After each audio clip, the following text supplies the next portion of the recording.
Hello बच्चों, चलिए प्रश्न को पढ़ते हैं और समझते हैं। यदि सी नॉट सी वन और फिर उसके बाद dot dot dot C N एक प्लस एक्स की घात एन के प्रसार में द्विपद गुणांक है, तो सिद्ध कीजिए कि सी वन बटा दो प्लस सी थ्री बटा चार प्लस सी फाइव बटा छः और प्लस इसी प्रकार डॉट डॉट है और बराबर हमें लेके आना है दो की घात एन माइनस एक और उसके बटे में है एन प्लस एक। तो इस कथन को हमें सिद्ध करना है।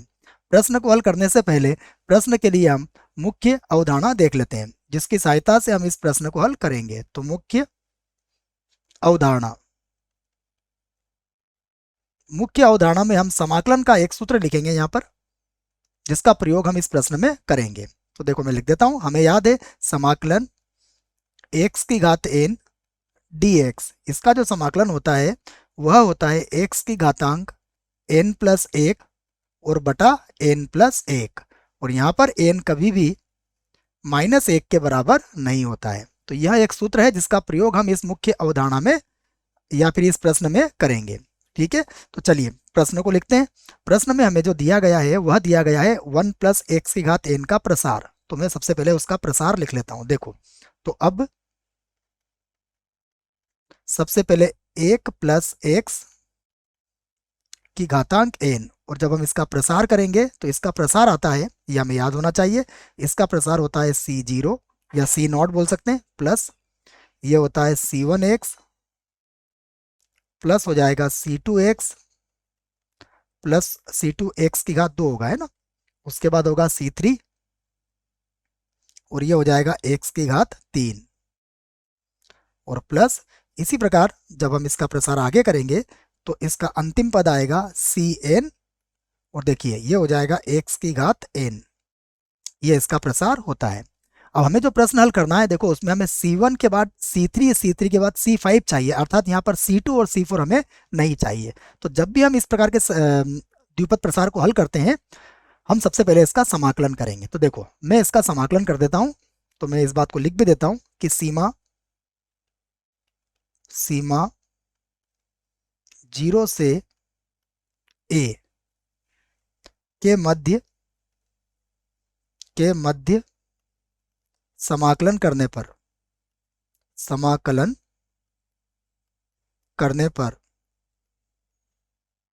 कोई सीमा ले लेंगे हम इसकी जीरो से ए, और उसके मध्य हम इसका समाकलन करेंगे। फिर ए का मान हम सुविधा के हिसाब से रख लेंगे। तो देखिए जब हम इसका समाकलन करेंगे तो अब इसका रूप क्या बन जाएगा, ये होगा समाकलन जीरो से ए, और एक प्लस एक्स, इसकी घात कितनी हो जाएगी एन, और ये बन जाएगा डी एक्स। और यहाँ भी हम समाकलन करेंगे तो जिसकी सीमा होगी जीरो से ए, फिर बनेगा ये सी जीरो, उसके बाद होगा सी वन एक्स, उसके बाद होगा सी टू एक्स की घात दो, उसके बाद बनेगा सी थ्री एक्स की घात तीन, और इसी प्रकार जब हम इसको आगे बढ़ाएंगे तो इसमें आएगा सी एन और एक्स की घात एन, और इसका हम करेंगे समाकलन। यहाँ पर मैं कोष्टक लगा देता हूं।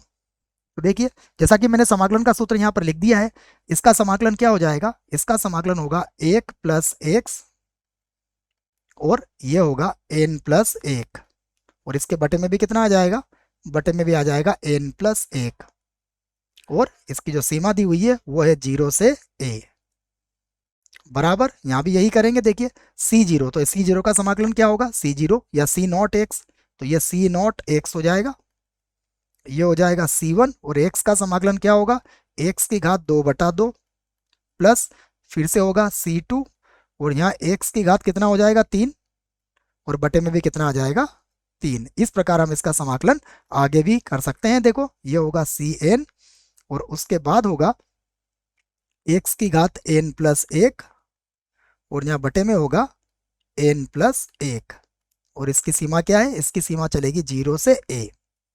तो देखो सबसे पहले हम ऊपर की सीमा रखेंगे और माइनस लगा के फिर नीचे की सीमा का प्रयोग करेंगे। तो देखो यहाँ पर जब हम सीमा रखेंगे, मैं इस एक को एक बार और लिख देता हूँ, यदि एक में लिखने में दिक्कत आ रही है तो ये लीजिए। यहाँ पर क्या है, यहाँ पर है एन प्लस एक। अब सबसे पहले ए रखेंगे, देखो तो ये बनेगा वन, एक प्लस ए और उसकी घातांक एन प्लस एक, और जीरो रखने पर क्या बनेगा, ये माइनस एक बन जाएगा।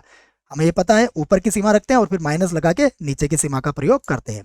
तो देखो अब ये बन जाएगा हमारे पास एक प्लस a, और इसकी घातांक कितनी हो जाएगी n+1, और बटे में कितना है, बटे में हमारे पास है n+1, और उसके बाद माइनस, अब देखो यहां पर रखेंगे 0 तो ये बनेगा 1/n+1, उसके बाद बराबर, यहां पर देखिए अगर यहां पर आप सीमा रखेंगे, सबसे पहले a रखेंगे तो ये बनेगा a c0 प्लस ये बनेगा a की घात 2/2, और ये हो जाएगा c1, फिर बनेगा ये a की घात 3 बटे में आएगा 3, और ये बनेगा c2। इसी प्रकार आगे भी लिख सकते हैं हम, जैसे ये बने आएगा a की घात 4/4, और ये हो जाएगा c3, और प्लस इसी को हम आगे बढ़ाएंगे तो ये बनेगा a की घात, ये हो जाएगा n+1, और बटे में होगा n+1, और यहां पर हो जाएगा cn, ये मैंने ऐसे लिख लिया। और माइनस जब हम लगा के सीमा रखेंगे तो सारे ही पद क्या हो जाएंगे 0, जिसको मैंने नहीं लिखा है, याद रखें ये cn है, ठीक है। ये cn को मैं एक बार और लिख देता हूं, ये cn, ठीक है। तो मैंने यहाँ पर 0 लिमिट नहीं रखी है, क्योंकि 0 से ही सारे पदे क्या हो रहे हैं उसके 0 हो रहे हैं, तो ये होगा cn। अब देखिए यहां पर हम क्या करते हैं, इसे बना लेते हैं समीकरण 1, इसे हम समीकरण नंबर 1 बना लेते हैं यहाँ पर। और अब देखिए सबसे पहले हम क्या करेंगे, यहाँ पर a का मान रख लेते हैं 1, तो मैं यहाँ पर रखूंगा a बराबर 1, रखने पर और उससे क्या फायदा होगा वह भी समझ में आ जाएगा आपको। देखो दोनों का लघुत्तम एक ही है, तो हम लघुत्तम तो इनका n+1 ही लिख लेंगे, n+1। यहाँ देखिए यदि मैंने a का मान 1 रखा तो 1 और 1 कितना हो जाएगा 2, तो ये होगा 2 की घातांक n+1 और -1, और बराबर देखिए यहाँ पर जब मैं a का मान 1 रखूंगा तो मुझे क्या मिलेगा, देखो a का मान 1 रखा है तो यहाँ मिलेगा c0, यहाँ पर मिलेगा c1 और बटा आ जाएगा 2, यहाँ पर होगा c2 और बटे में कितना आ जाएगा 3। इसी प्रकार अगला पद मिलेगा c3 और बटे में कितना आ जाएगा 4, और यही क्रम आप आगे बढ़ा सकते हो। और यहाँ पर कितना आ जाएगा, देखिए जब आप 1 रखेंगे तो 1 की घातांक n+1 तो 1 हो जाएगा, अर्थात यहाँ पर होगा cn और बटे में होगा n+1। तो इसको मैंने समीकरण 2 बना लिया, देखिए ये बन गई समीकरण 2। अब यहाँ पर a की जगह पर देखिए मैं क्या रखूंगा, -1 रखूंगा, और क्यों रखूंगा अभी समझाता हूं आपको। a बराबर -1 रखने पर, तो जैसे हम a की जगह पर -1 रखेंगे देखिए क्या होगा, ये तो 0 हो जाएगा, तो यहाँ बचेगा हमारे पास -1, या 0 -1 कितना हो जाएगा -1, और बटे में कितना आ जाएगा n+1 बराबर। अब यहाँ देखिए अगर आपने माइनस का रखा है तो जहां जहां घातांक क्या होगी, विषम घातांक होगी, यहाँ पर तो माइनस का चिन्ह आएगा, और जहां सम घातांक होगी वहां प्लस का चिन्ह आ जाएगा, अर्थात ये होगा -c0, और फिर बन जाएगा यहाँ पर +c1 और बटे में कितना आ जाएगा 2। उसके बाद होगा माइनस का, देखो यहाँ पर घातांक 3 है तो ये माइनस का हो जाएगा, तो -c2 और बटे में कितना आ जाएगा 3। इसी प्रकार अगर हम इस क्रम को आगे बढ़ाएं तो ये होगा c3 और बटे में आ जाएगा 4, और अगला पद क्या होगा, माइनस का होगा। इसी प्रकार आप इसे लिख सकते हैं, ये हो जाएगा -1 की घातांक, ये n+1 बनेगा, और ये हो जाएगा cn और बटे में कितना है n+1, और इसे मैं बना लेता हूं समीकरण 3। ये हो गई मेरी समीकरण 3।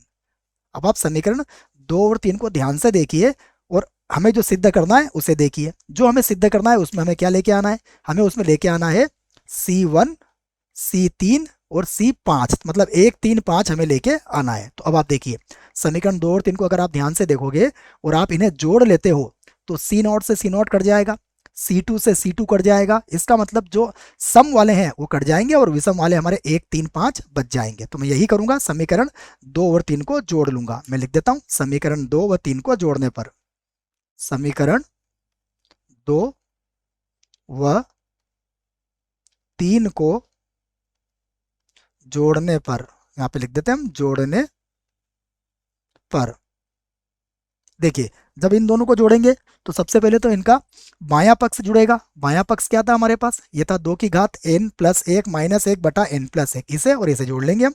तो सबसे पहले हम लिखेंगे यहाँ पर 2 की घात n प्लस 1 माइनस 1 और बटे में कितना था n प्लस 1, और इसमें जोड़ेंगे तो माइनस 1 बटा n प्लस 1 हमारा जुड़ जाएगा।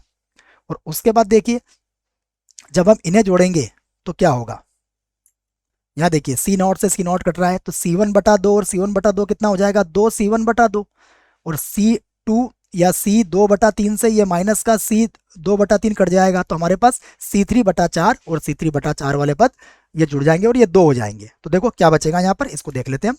तो यहाँ पर होगा हमारे पास 2C1 बचेगा, और अगला पद होगा हमारे पास प्लस का 2, और ये होगा C1 के बटे में 2 था, हम इसको भूल गए शायद, C1 के बटे में 2 भी था है ना, तो यहाँ पर हम 2 भी लिखेंगे बटा 2।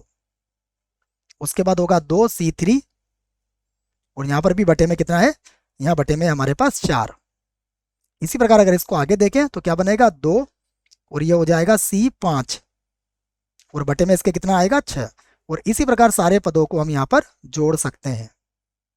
तो हमने इनको जोड़ लिया है। अब देखिए यहाँ से हम इसका लघुत्तम ले लेते हैं। तो लघुत्तम क्या आएगा, यहाँ से n प्लस 1 आएगा लघुत्तम, तो मैं इनका लघुत्तम लिख देता हूँ। इनका लघुत्तम आएगा n प्लस 1, और यहाँ पर है हमारे पास 2 की घातांक n प्लस 1। अब ये माइनस 1 और माइनस 1 यहाँ कितना हो जाएगा, माइनस का 2 हो जाएगा बराबर। यहाँ से हम क्या करते हैं, 2 को कॉमन ले लेते हैं, तो ये होगा हमारे पास C1 बटा 2 प्लस का ये होगा C3 और बटे में होगा 4। उसके बाद होगा प्लस ये होगा C5 या C5 और बटे में होगा 6। और इसी प्रकार इसमें सभी पदों को हम इस प्रकार लिख सकते हैं।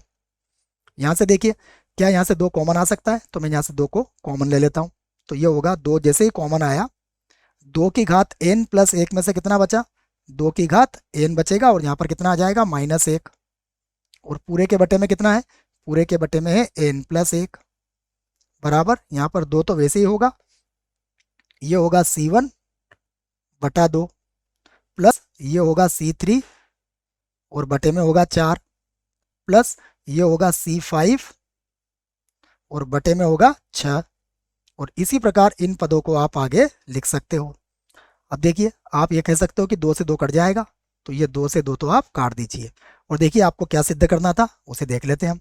तो हमें सिद्ध करना था C1 बटा 2 C3 बटा 4 C5 बटा 6 बराबर 2 की घात n माइनस 1 बटा n प्लस 1। तो हमने यही लेके हम आ गए, तो हम यहाँ पर लिख सकते हैं सिद्ध हुआ। यहाँ पर क्या लिखेंगे हम, सिद्ध हुआ। तो आशा करता हूँ बच्चों आपको इस प्रश्न का उत्तर समझ में आया होगा। धन्यवाद।